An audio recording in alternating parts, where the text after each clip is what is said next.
Belajar tentang apa sih tersesat. Kalian kalau berpergian bersama orang tua kalian, apakah kalian pernah tersesat? Di mana? Di mall. Kejadiannya seperti apa?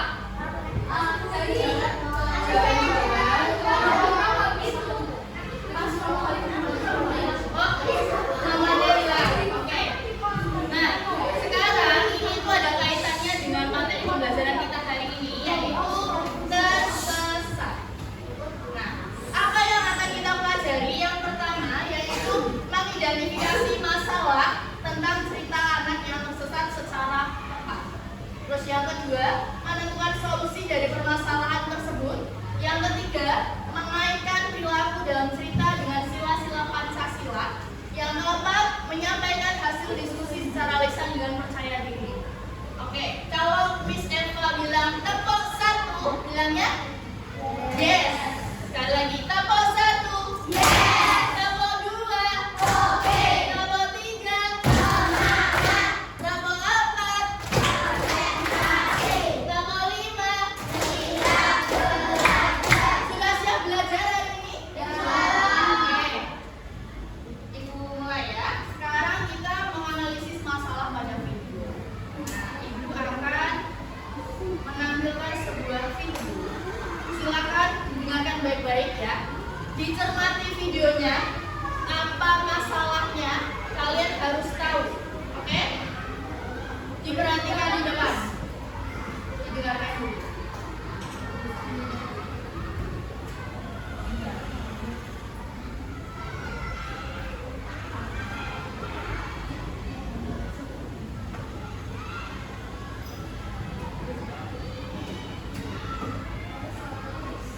Bentar ya.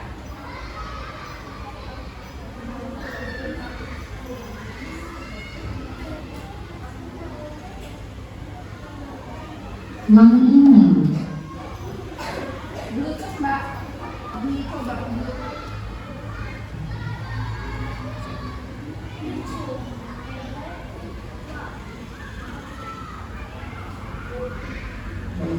mencintai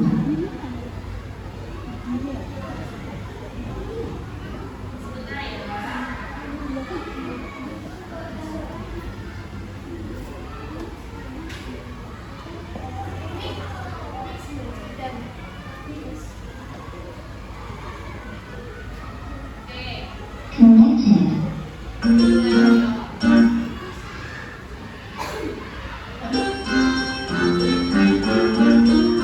Sofa tersesat di mall.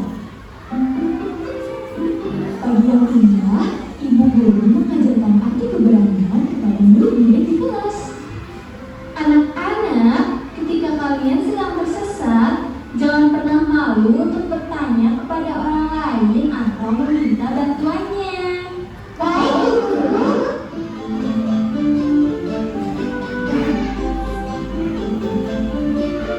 Jam pulang sekolah pun tiba. Sofa, Hana, dan juga teman-teman lain bertanya kepada ibu guru.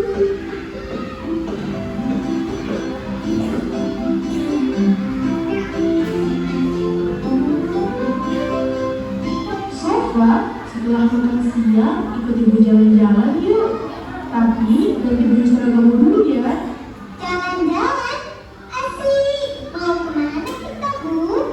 Hari ini kita akan berbelanja beberapa keperluan rumah di mall. Setelah makan siang, kita langsung jalan ya. Sofa lalu masuk dalam kamar dan mengganti seragam sekolahnya dengan pakaian sehari-hari. Ibu, Sofa, dan Mama pergi sama-sama melayani anggota kota.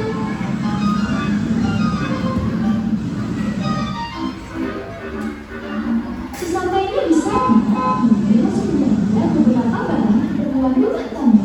Mama dan ibu mendorongnya pergi ke raja.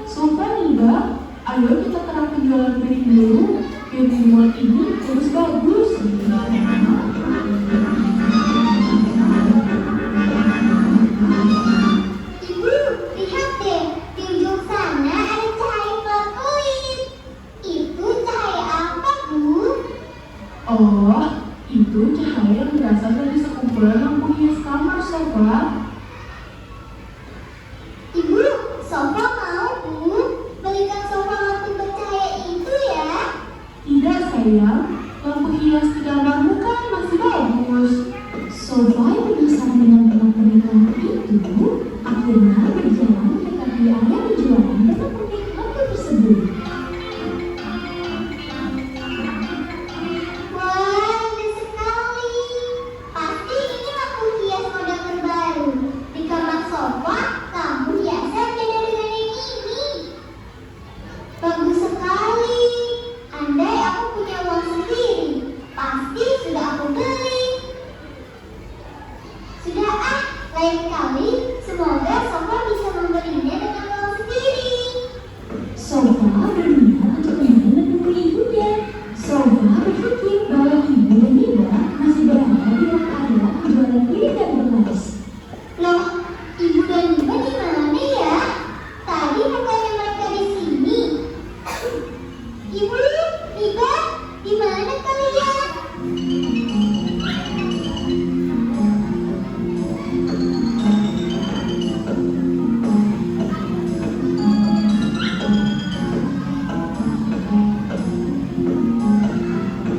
Sofa berpikir apa yang harus ia lakukan. Seketika, Sofa teringat nasihat ibu guru. Bu guru bilang, kalau kita dalam keadaan tersesat, kita tidak boleh malu bertanya kepada orang lain. Sofa memberanikan diri untuk bertanya dengan orang lain yang ada di sekitar tentang ibunya. Permisi, Tante, apa Tante melihat ibu Sofa? Tidak, Nak. Kamu tersesat ya? Sofa kehilangan ibu. Ayo, Tante antar ke pusat informasi. Selang beberapa menit kemudian,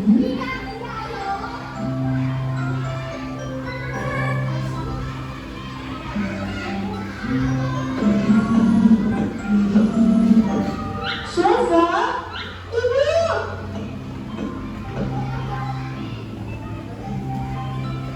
berkat seseorang yang telah membawa Sofa ke pusat informasi, Sofa akhirnya bisa bertemu ibu kembali. Ibu, maafin Sofa ya. Tadi Sofa mau melihat cahaya lampu hias ibu. Tapi setelah kembali ke rak piring, ibu sudah tidak ada. Ibu sangat khawatir, sayang. Lain kali jangan diulangi lagi ya. Kalau mau melakukan apa-apa, bilang ke ibu dulu sebelumnya. Iya, Ibu. Yang dilakukan adik kecil ini sudah sangat benar. Ia tidak takut untuk bertanya kepada orang lain tentang keberadaan ibunya. Terima kasih banyak, Bu, sudah membantu anak saya. Sama-sama, Bu. Sudah ya, itu dulu. Nah, kita akan melanjutkan ini. Analisis masalah pada video. Yang pertama, siapa saja tokoh dalam cerita tersebut? Siapa? Sofa. Terus sama siapa? Ibunya. Oke. Apa judul pada video tersebut? Judulnya apa sih? Sofa tersesat di mall. Terus yang ketiga, apa yang terjadi dalam video tersebut? Sofa tersesat di Iya, Sofa tersesat di mall. Karena apa? Dia melihat lampu kelap-kelip seperti lampu hias di kamar. Terus lanjut yang nomor 4. Mengapa anak tersebut bisa tersesat? Iya, betul. Terus bagaimana perasaannya? Sedih, panik, terus bingung. Nah, sekarang kalau kalian tersesat, kalau kalian terpisah sama orang tua kalian, ada 3 langkah atau 3 cara. Yang pertama, tetap tenang, jangan menangis histeris dan berlarian. Kamu jangan ibu gitu, jangan ya. Terus yang kedua, diam di tempat yang ramai, jangan pergi ke tempat yang sepi atau keluar gedung sendiri. Ya. Terus yang ketiga, kalau bisa cari petugas yang berseragam, mintalah bantuan pada satpam atau polisi, dan jangan pernah ikut orang asing, ya.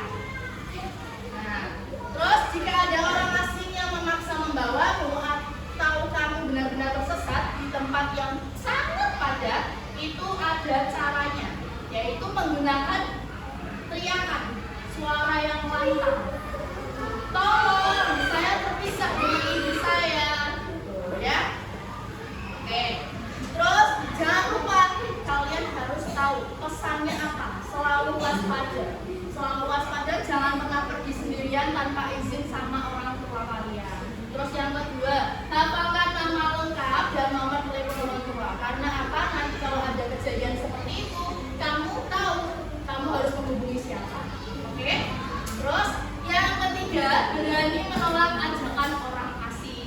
Yang keempat, selalu berdoa sebelum berpergian. Nah, dari cerita tersebut, dari video tersebut, kita menjadi tahu bahwa cerita tersebut itu adalah cerita teks narasi. Teks narasi adalah teks yang menceritakan suatu peristiwa berdasarkan urutan waktu atau kronologis. Jadi, teks tersebut itu harus menceritakan suatu peristiwa. Ada dua jenis. Yang pertama ada fiksi. Fiksi itu tidak nyata, dan juga non fiksi. Itu nyata. Nah, ciri-cirinya seperti apa? Berisi rangkaian peristiwa atau kejadian disusun berdasarkan urutan waktu, memiliki tokoh, tempat, dan waktu, terus mengandung konflik atau masalah. Tujuannya untuk apa? Menghibur pembaca, menyampaikan pesan moral, terus apa lagi? Memberi informasi. Strukturnya di sini ada resolusi, ada orientasi, komplikasi, dan juga koda. Koda ini opsional ya, jadi bisa dimasukkan atau tidak. Kalau resolusi itu penyelesaian masalahnya. Masalahnya apa? Diselesaikan menggunakan resolusi. Terus yang kedua orientasi, membuka cerita.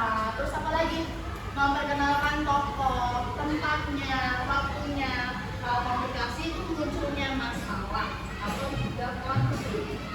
Nah, ini tadi sudah jelaskan ya, jenis-jenis teks narasi ada dua, fiksi dan juga non fiksi. Kalau dari cerita tersebut itu termasuk fiksi atau non fiksi? Non fiksi karena pengalaman pribadi. Ya. Terus kesimpulan, teks narasi adalah kisah atau cerita yang disusun berdasarkan urutan waktu. Ada alur, tokoh, latar maupun konflik. Ini kesimpulan. Nah, ada kaitannya dari cerita tersebut dengan pengalaman nilai-nilai Pancasila, yaitu sila yang pertama, rajin beribadah, menghormati keyakinan orang lain, tidak memaksakan agama. Semua yang berkaitan dengan keagamaan itu masuknya di sila pertama. Terus yang kedua, berlaku adil terhadap setiap orang, rasa saling mencintai, saling tolong-menolong. Nah, pada cerita tersebut itu ada kaitannya dengan sila yang berapa? Dua. Karena apa? Karena saling tolong-menolong. Jadi pada saat Sofa itu tersesat, dia meminta bantuan kepada pusat informasi. Ya, terus yang ketiga, sila ketiga, cinta tanah air, rela berkorban, menghargai keragaman. Sila yang keempat itu musyawarah. Sila yang kelima itu membantu orang yang mengalami kesusahan. Jadi itu ada kaitannya juga dengan sila yang kelima, karena membantu orang yang mengalami kesusahan. Seperti tadi cerita tersebut, itu kejadiannya apa? Tersesat. Jadi dia membantu orang, ya, membantu Sofa itu masuknya di sila kelima. Nah, ya. Lanjut sekarang ibu akan membagikan lembar kerja peserta didik. Ini dikerjakan berkelompok. Ya.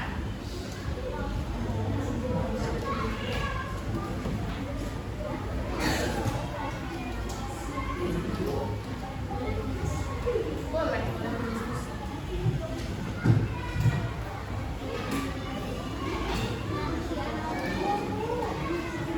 Ini kok pentasnya cuma dua nih?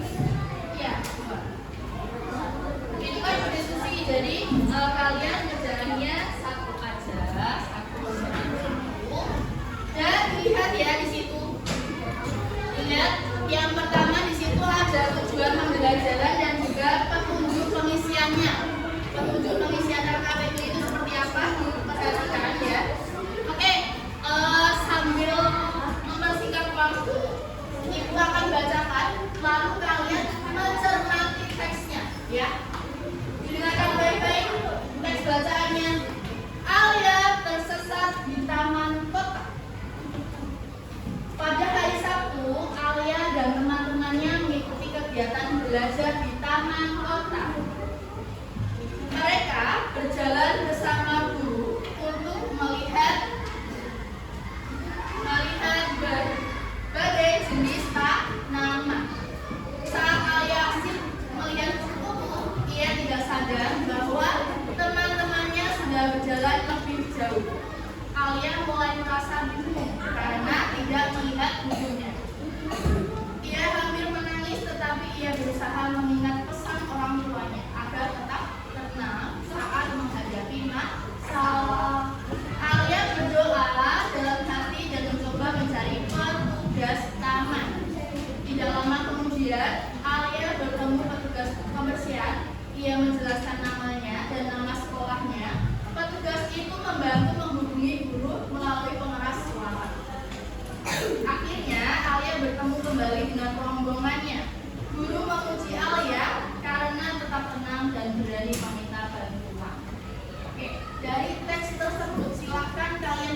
dengan kelompok kalian dan jawab juga di lembar yang kedua. Oke? Bisa dibagi rata ya. Misalnya ini kamu mau mengerjakan yang nomor 1 atau nomor 2. Ya, nama. Nama kamu.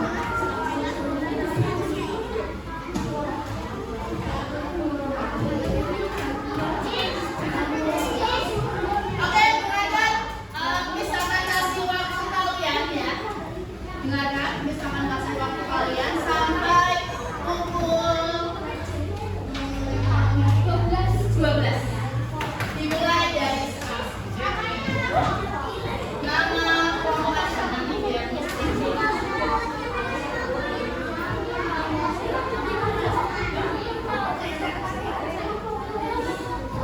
Nama panggilannya nggak apa-apa, misalnya nama panggilan siapa?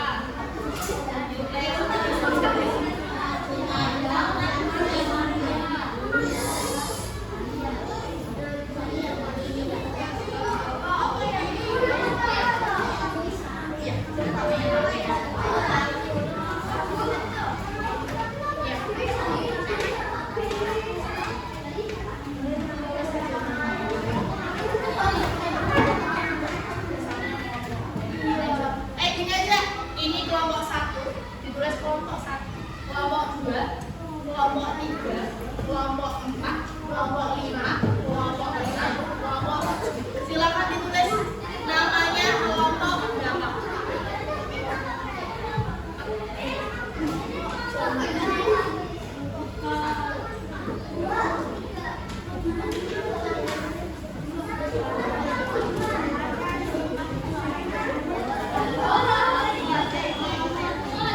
Ayo, sampai pukul 12 ya.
Tadi silakan.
sudah semuanya hampir benar. Ya.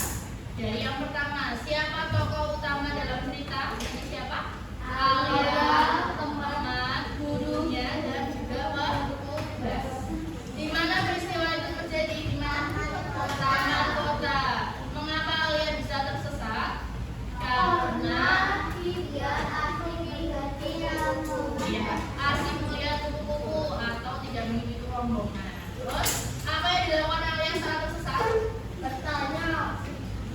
Bertanya, terus berusaha tenang.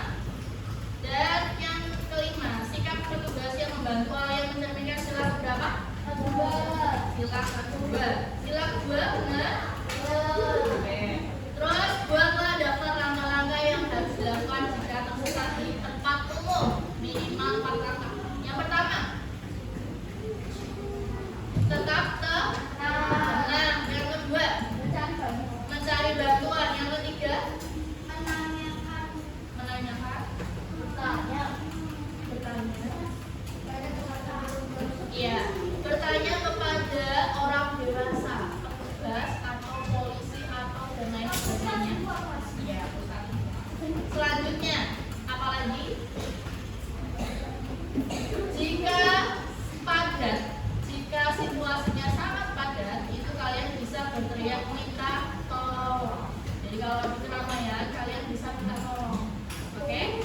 Terus apa nilai Pancasila yang paling penting dalam cerita ini?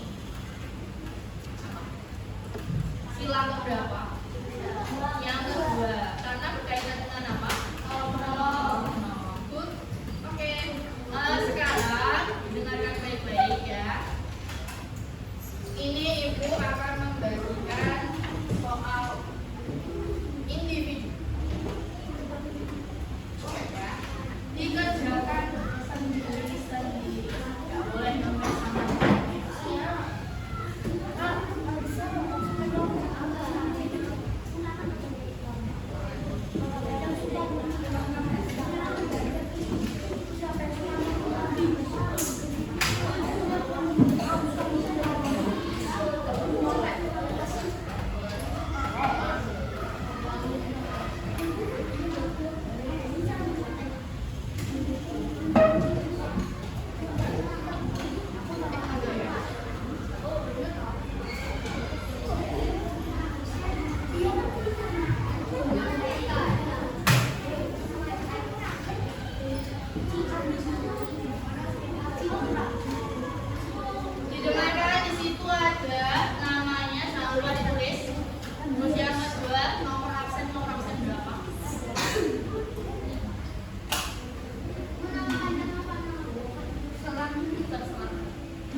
Dikerjakan sendiri-sendiri ya. Itu individu, bukan kelompok.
Yang sudah selesai boleh dikumpulkan.